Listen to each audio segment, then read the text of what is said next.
pull on that jersey. You represent yourself and your teammates. And a name on the front is a hell of a lot more important than the one on the back. Get that through your head. And here we go.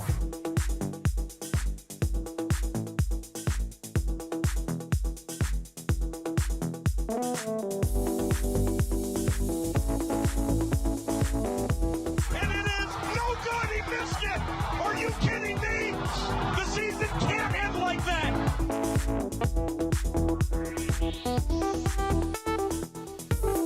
Playoffs? Don't talk about playoffs. You kidding me? Playoffs? I just hope we can win a game. What we've got here is failure to communicate. We all go a little mad sometimes. Some goofball in a hat and a red shirt. Now he takes off the shirt. He's running down the middle by the 50. He's at the 30. He's bare-chested and banging his chest. Now he runs the opposite way. He runs to the 50. He runs to the 40. The guy is drunk, but there he goes. The 20. They're chasing him. They're not going to get him. Waving his arms, bare-chested. Somebody stop that man.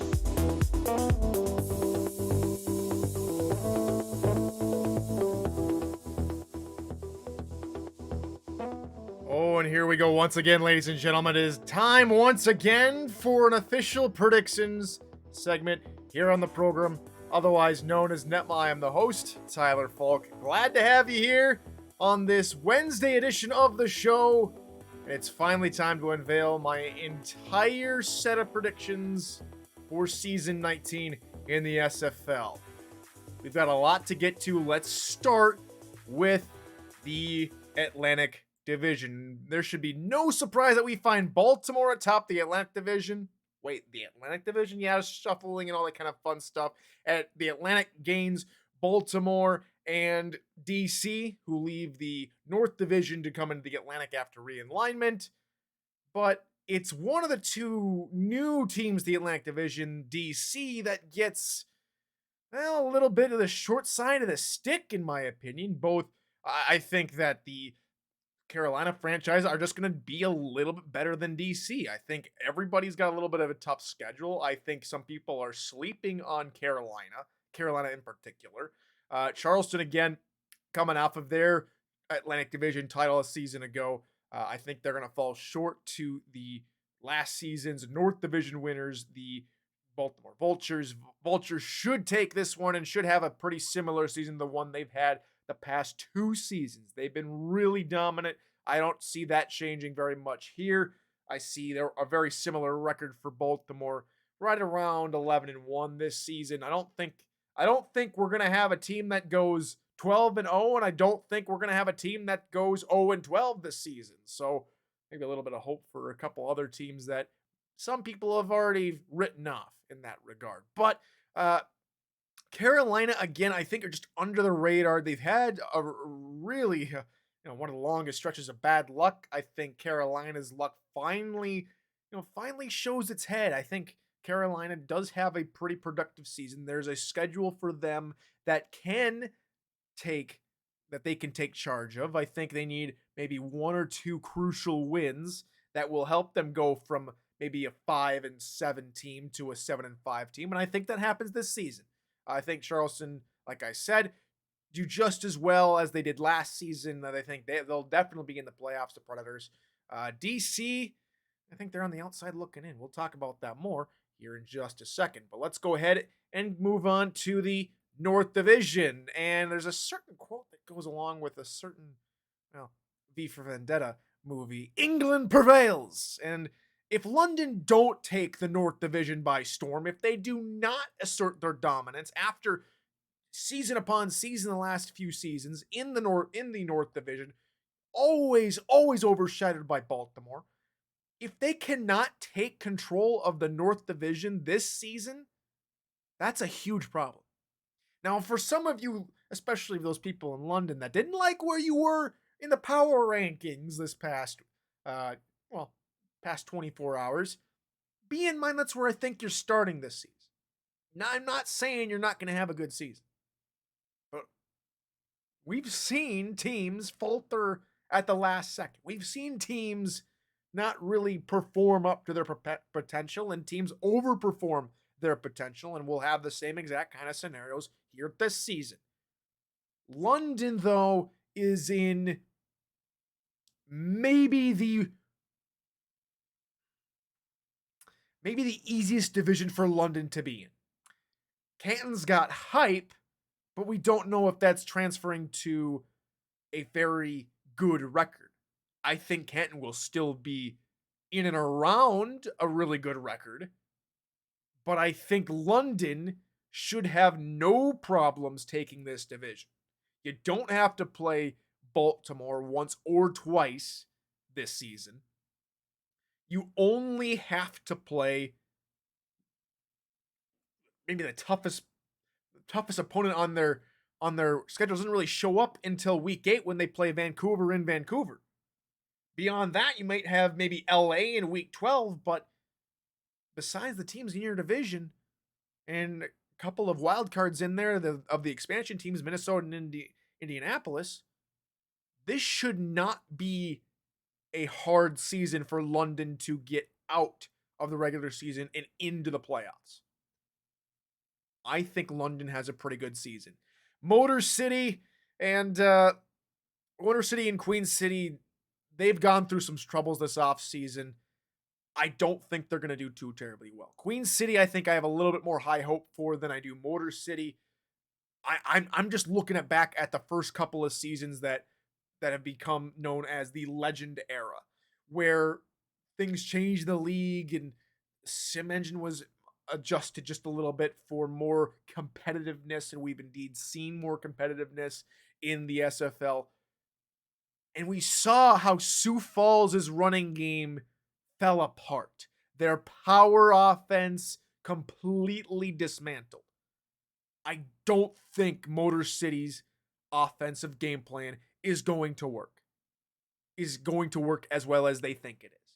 This is not a knock on the head coach. This is not a knock on the players. It's a knock on the scheme. If Motor City can somehow find a way to run a power offense, run a run-heavy style of offense, and get even close to 500, then I think there's a real case for going back to more of a traditional football game plan, not a West Coast style, but more of a 30s and 40s style of offense where the forward pass was a thing, of the future, where it wasn't used as often. But unfortunately for Motor City, I think they're going to, sputter out of the gate and maybe pick up a couple wins. We'll talk more about how many in just a little bit. On to the East Division, and it should be no surprise that the East is a beast. You've got Atlanta, Florida, Jacksonville, Louisiana. 3 of those 4 teams were in the playoffs last season. All but Louisiana have been to a championship game or have won a championship game. The Storm have the highest amount of pedigree in this division, where they have won 3 in a row, seasons 10 through 12. Jacksonville has always been a dominant force on defense. The offense has been hit or miss. Dunhill has left the fold, and in comes a new rookie quarterback. Jacksonville, I think, will still be a threat. The East is going to be rough and tumble. It's going to resemble a lot like the SEC for those of you that watch college football. The only problem is Louisiana going to be like LSU or going to be like Louisiana Tech? Or is Jacksonville going to be like Florida State or Florida Atlantic? It's a case of boom or bust. These teams could either go 7-5 or 5-7, depending on a couple of results. I think all of them, yes, all of them, finish above 500 because I think each and every team has the caliber to do so. I do not think that everyone in the East, however, will make the playoffs. I think 7-5 is just not good enough this season. We'll talk more and more about that particular statistic in just a little bit. But back to the East Division. I mentioned how every team's going to probably finish around 500, or at least that's how I see things. But I think it comes down to a tiebreaker on who is out of the playoffs. Those three 7-5 teams. If you've been paying attention there on that little left-hand side of yours, you would know that that's where the division winner helmet goes. So Florida is not a team that's going to end up 7-5. If all 4 teams end up at 7-5, I think Cam's going to have a heart attack. But we'll see what happens in the East. It's going to be crazy. On to the Tex-Mex division, aka the South. 3 Texas teams, 1 team from Mexico, and it's the team from Mexico that I think is going to leapfrog the glory.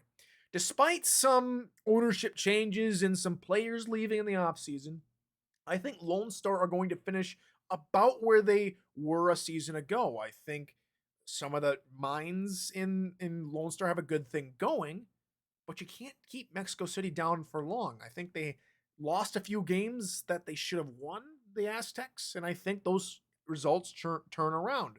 Aztecs, I think, are going to go on a pretty nice run. 4 straight games without a loss, and then they meet Florida, which we'll talk more about that hot take in just a little bit. That's a game to watch. Week 6 or week 5 is that. Week 6, Mexico City and Florida. I think that's a fantastic game to watch. I think both teams are undefeated to that point, in my opinion. But the Aztecs will perform well. Lone Star will perform well. Both teams will be in the playoffs. As far as Houston and Fort Worth, I think Fort Worth is going to do a little bit better this season, but I think their record is going to be right about the same. Maybe something happens for Fort Worth. Houston, I think, is right around where they were from a season ago. Not a whole lot of change in the Tex-Mex division, besides maybe a leadership swap at the top of the table. But who knows? Can the Headhunters bring something new to the party that not a lot of us are expecting? But again, Aztecs over Glory, over Houston, over Fort Worth in the South Division. On to the newly christened Central Division, and this is probably the first big hot take of the night. Tulsa will beat Sioux Falls in Week 14 to take the Central Division crown. It will come down to that final contest. These 2 teams will split matchups.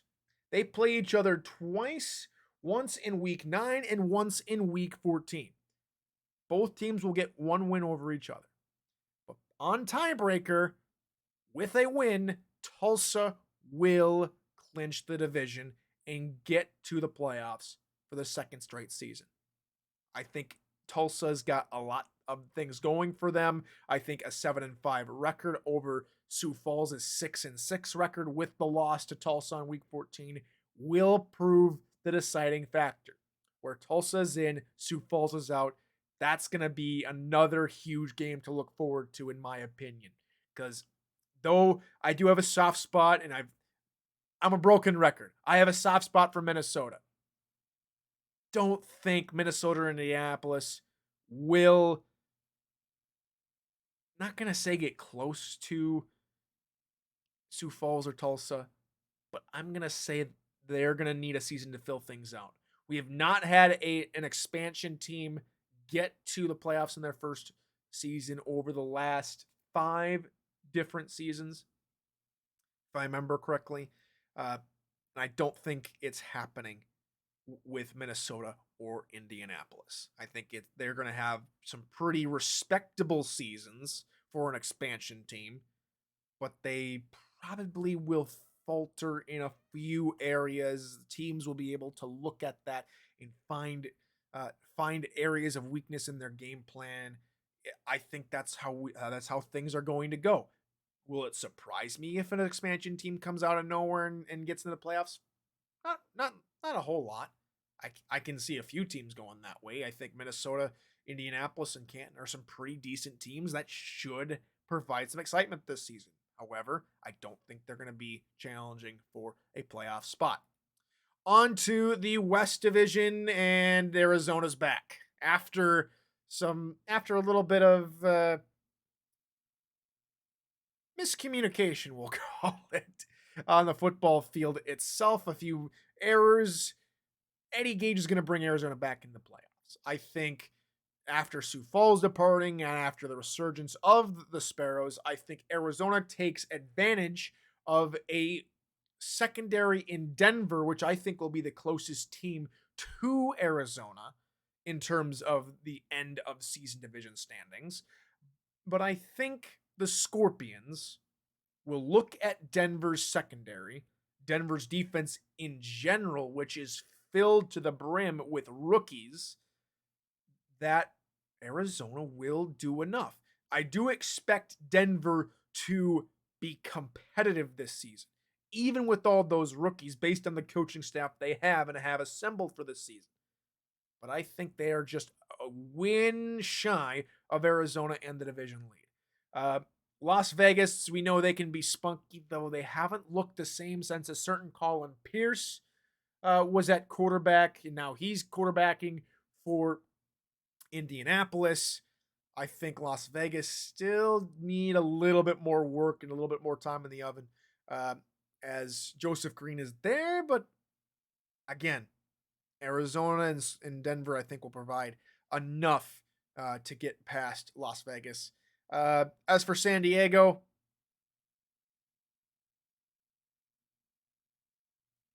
hopefully the season's a good one for you guys. I don't see a lot of positives flying around, especially with -3 players on a roster. I don't know what to think about one contracted defensive lineman to start off the season.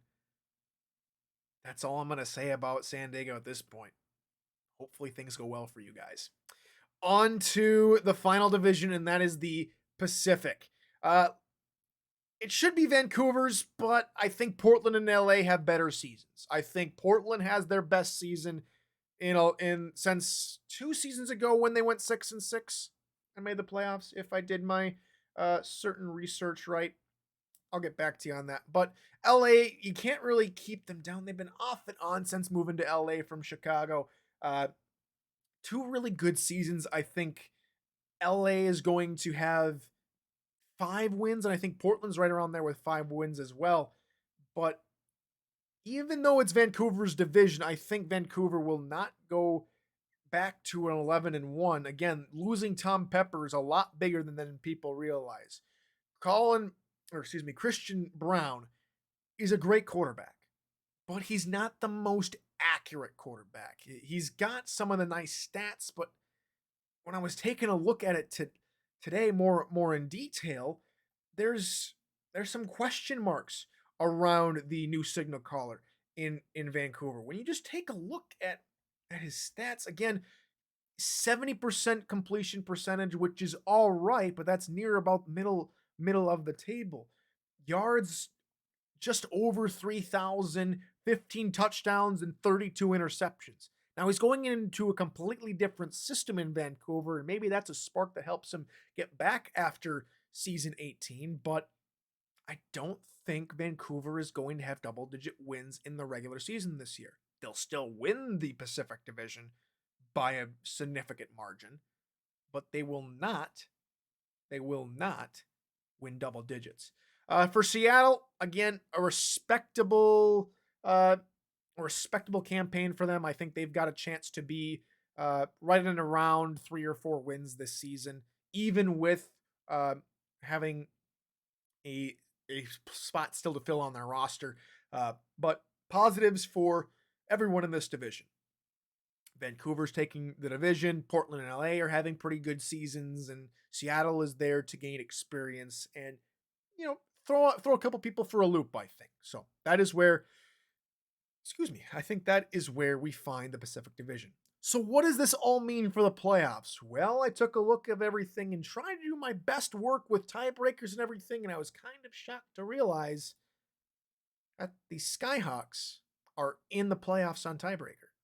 They knock out Louisiana and Canton for those spots.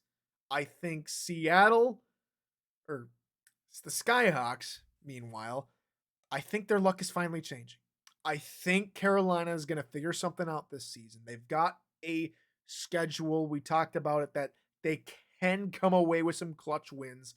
And in my opinion, the 2 wins that I think see the Carolina Skyhawks over the edge is some crucial wins versus DC in week 4 and one more or two more. You got Tulsa in week 8, and then you've got Sioux Falls in week 12. I think that's enough for Carolina. Oh, care to mention that it's Charleston and Carolina. I think Carolina scares and shocks Charleston on the final day of the regular season. Just like they scared and shocked Jacksonville to knock Jacksonville out of the playoffs. They're not going to knock Charleston out of the playoffs, mind you. But that big win against the Predators, who I think are going 8-4, is going to really do some wonders for that strength of victory, which I think sees them over Louisiana, Canton, Sioux Falls, who are at 6-6, DC, who are at 6-6 as well. Louisiana and Canton, 7-5 teams that do not make the playoffs due to them tiebreakers. So that is where the last 4 teams out, Louisiana, Canton, Sioux Falls, DC, the last 4 teams that make the playoffs, or AKA seeds 9 through 12, are Charleston, Atlanta, Jacksonville, and Carolina. Those are my last 4 teams in the playoff. But now it all comes down to who's playing who in the championship game, and will they or will they not three-peat? Well, let's move over, Alaska. Who could predict this? Well, I'm predicting it. Baltimore is going to take the season 19 championship. They are going to equal Alaska as the second ever team to win 3 championships in as many seasons, and it'll be their 4th as a franchise, climbing ever closer to the Queen City Corsairs franchise record as well. So Baltimore over Alaska and gets their 3rd straight. That is where I see all of that taking place. Now let's go over some more hot takes and some more events and games I think people should be looking out for. Obviously, the convention is something that everyone should be looking forward to. I think, again, we talked about it a little earlier. Week 6, Florida versus Mexico City, a game to watch. Tulsa, Sioux Falls, week 14. And something I'm personally looking forward to is Minnesota versus Queen City, week 3. It'll be Minnesota's first ever home football game since returning after the Minneapolis Maulers left the state. So that is the games to look out for. As far as a couple more hot takes, we talked about the division crown for Tulsa. Let's get to probably what you're all waiting for. Who's my 2-10 pick? I said they'd get a couple wins. I think Motor City's going to go 2-10. I think they're going 2-10. Yeah, let the curse reign. Motor City's going to go 7-5 now, and they're going to get to the playoffs. They're going to prove me wrong. Hopefully they do.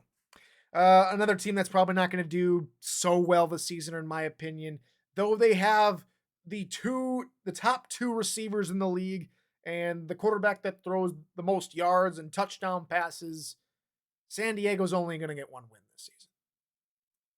That defense looks very vulnerable. There's a lot of holes in that defense. I think they'll be lucky to get even 2 wins this season based on their schedule. I think even just going and looking through everything. They got Jacksonville and Florida in weeks 3 and 4. That's a tough game. They got Denver in week 6. They've got Atlanta. Then they got Tex-Mex division. Oh my goodness. It's going to be tough to find 1 win for San Diego this season. They've got a really tough schedule. I wish I could give them more than 1 win. I don't see that happening. And with that is my predictions. I'll be posting my official prediction sheet, the one I've had almost all of you fill out, in the NETMA server Discord, link to which is in the description down below. That way you can check out all my predictions in their entirety. Each and every game is being predicted. I'm also using week 1 of those predictions as my official predictions for week 1 at the convention at the Luxor Hotel in Vegas come Monday evening. So that is going to do it for this episode of the program. Tomorrow you guys get to come on and make some predictions and talk about your predictions that you've been posting in the NETMA server. And hopefully we get to go ahead and break a little bit more into those predictions and start breaking them down. That's all coming up on tomorrow's edition of the program. Thanks for watching. We'll see you tomorrow. Until then, good morning, good afternoon, and good night.